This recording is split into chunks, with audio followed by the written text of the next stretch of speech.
Electrostatic, যাকে আমরা বলি স্থির তড়িৎ। স্থির তড়িৎ।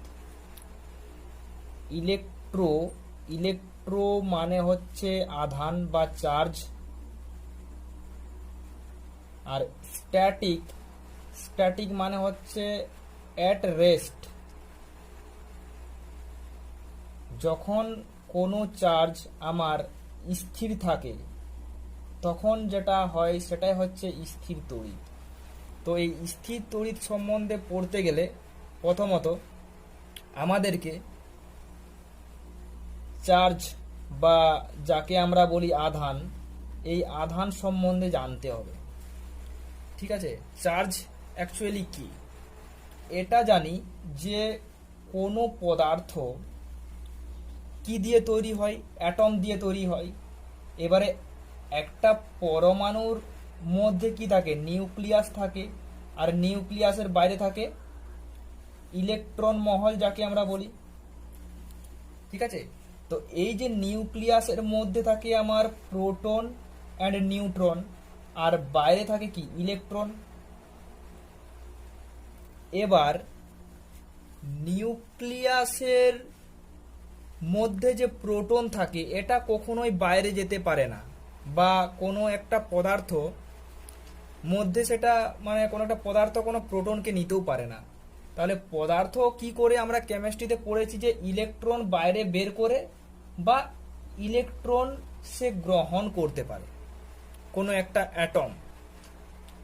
এবার আমরা জানি কি যে একটা ইলেকট্রনের চার্জ কত হয়?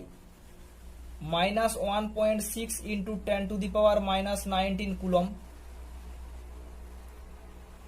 এবার এবং একটা আমরা মাস জানি, মাস অফ ইলেকট্রন, যেটা হচ্ছে আমার 9.1 ইন্টু 10⁻31 কেজি।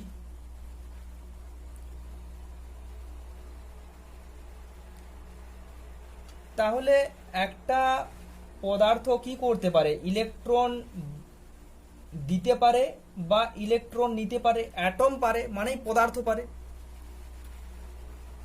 ঠিক আছে, তো চার্জ বলতে ইলেকট্রনকেই বোঝায়। চার্জ বলতে ইলেকট্রনকেই বোঝায়। অ্যাকচুয়ালি চার্জ হচ্ছে একটা মৌলিক ধর্ম পদার্থের। হ্যাঁ, এটা হচ্ছে একটা ফান্ডামেন্টাল প্রপার্টি। এটা হচ্ছে একটা ফান্ডামেন্টাল প্রপার্টি। ঠিক আছে, একটা হচ্ছে মৌলিক ধর্ম। যেমন মাস হচ্ছে পদার্থের একটা মৌলিক ধর্ম, যাকে আমরা ভর বলি। সেই রকম চার্জও হচ্ছে একটা ফান্ডামেন্টাল প্রপার্টি, একটা মৌলিক ধর্ম। এবার চার্জ হয় দু রকমের, একটা হচ্ছে পজিটিভ চার্জ, একটা হচ্ছে নেগেটিভ চার্জ। এবার পজিটিভ চার্জটা কি? আমি বলেছি কি চার্জ বলতে ইলেকট্রনকেই বোঝায়। ঠিক আছে, চার্জ বলতে মানে নাম্বার অফ ইলেকট্রনের চার্জকেই বোঝায়। সেটা কি রকম? ধরো আমরা ক্যালসিয়ামের আমরা কি জানি যে অ্যাটমিক যে নাম্বার হয় সেটা হচ্ছে 20।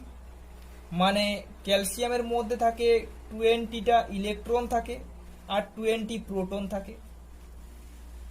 এবার ধরো যদি ক্যালসিয়াম আমার দুটো ইলেকট্রন বাইরে বের করে দেয়, দুটো ইলেকট্রন সে বাইরে বের করে দিল, তাহলে একটা ক্যালসিয়ামের মধ্যে কত থাকছে? আমার 18টা ইলেকট্রন থাকছে আর 20টা প্রোটন থাকছে।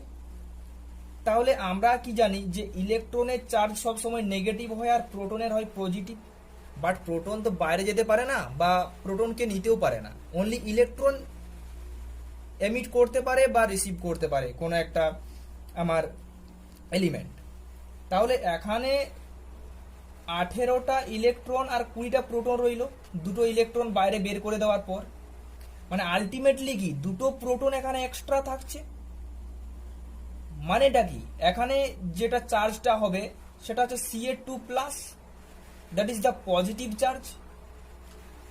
তাহলে পজিটিভ চার্জ বলতে আমরা বুঝি যে ল্যাক অফ ইলেকট্রন। বোঝা গেছে? অ্যাকচুয়ালি অ্যামাউন্ট অফ ইলেকট্রনটাকেই আমরা চার্জ বলা হয়। যদি কোনো একটা পদার্থ থেকে কোনো একটা পদার্থ যদি ইলেকট্রন বাইরে বের করে দেয় তাহলে সেটা পজিটিভলি চার্জ হয়ে যায়, মানে ধনাত্মক আধান বিশিষ্ট পদার্থ হয়। এবারে নেগেটিভ চার্জ মানে কি, ধরো কোনো একটা পদার্থ যদি আমার ইলেকট্রন গ্রহণ করে, মানে যাকে আমরা বলি এক্সেস অফ ইলেকট্রন, তখন সেটা নেগেটিভলি চার্জ হয়ে যায়, কারণ এখানে ইলেকট্রনের সংখ্যা বেশি হয়ে যায়, so it is negatively charged. ঠিক আছে, তাহলে চার্জ বলতে অ্যাকচুয়ালি আমার ইলেকট্রনকেই বোঝায়। কোনো একটা পদার্থ ইলেকট্রন যদি বাইরে বের করে দেয় তাহলে সেটা পজিটিভলি চার্জ হয়ে যায়, সে যদি গ্রহণ করে তাহলে সেটা নেগেটিভলি চার্জ হয়ে যায়। ঠিক আছে, চার্জ বলতে অন্য কিছু নয়, চার্জ ইলেকট্রনকেই বোঝায়। ঠিক আছে, কারণ প্রতিটা পদার্থের মধ্যে ইলেকট্রন এক্সিস্ট করে, ইলেকট্রন থাকে, কারণ অ্যাটম দিয়ে পদার্থ তৈরি হয়, এটা আমরা জানি। ঠিক আছে, এবার চার্জের বিভিন্ন রকম ডেফিনেশন দেয় অনেকে। ঠিক আছে, যেমন আমরা যখন কারেন্ট ইলেকট্রিসিটি পড়বো বা চলতড়িৎ পড়বো, সেখানে মানে চার্জকে এরকম ভাবে ইয়ে করা হয় যে আমরা charge equals to Q equals to I into T, মানে actually current I equals to Q by T হয়, that is the rate of flow of charge. তো charge equals to I into T, মানে আমরা চার্জকে আমরা কি দিয়ে denote করি, পজিটিভ কিউ বা স্মল কিউ দিয়ে আমরা ডিনোট করতে পারি। ঠিক আছে, এবারে কিউ ইকুয়ালস টু কি বললাম, আই ইন্টু টি, যেটা আমরা চলতড়িতে পড়বো, সেখানে কারেন্টের একক কি, অ্যাম্পিয়ার, তাহলে 1 অ্যাম্পিয়ার ইন্টু টাইম 1 সেকেন্ড সমানে আমরা বলি 1 কুলম। ঠিক আছে, যেটা হচ্ছে আমার এই যে কুলম হচ্ছে চার্জের ইউনিট। এবার আবার এরকম ভাবে বলা হয় যে charge is a physical property of matter. ঠিক আছে, এটা একটা ভৌত ধর্ম, হ্যাঁ, যেটা কিনা একটা ম্যাগনেটিক ফিল্ডের মধ্যে যদি আমি রাখি তাহলে কি হবে, একটা ফোর্সে এক্সপিরিয়েন্স করবে। এটা আমরা চলাচলিতে এগুলো পড়বো, ম্যাগনেটিক ফিল্ডে এগুলো আমরা পড়বো, চলাচলিতের সময় এই ডেফিনেশনগুলো পড়বো। বাট যেহেতু আমরা স্থির তড়িৎ পড়ছি, তো এটাই জেনে রাখো যে চার্জ বলতে ইলেকট্রনকে বোঝায়। ঠিক আছে, ইলেকট্রন, কোন একটা পদার্থ যদি ইলেকট্রন এমিট করে সেটা পজিটিভলি চার্জ হয়ে যায়, এবং রিসিভ করলে সেটা নেগেটিভলি চার্জ হয়ে যায়। সো পজিটিভ বলতে ল্যাক অফ ইলেকট্রন বোঝায়, আর নেগেটিভ বলতে অ্যাক্সেস অফ ইলেকট্রনকে বোঝায়। ঠিক আছে, এবার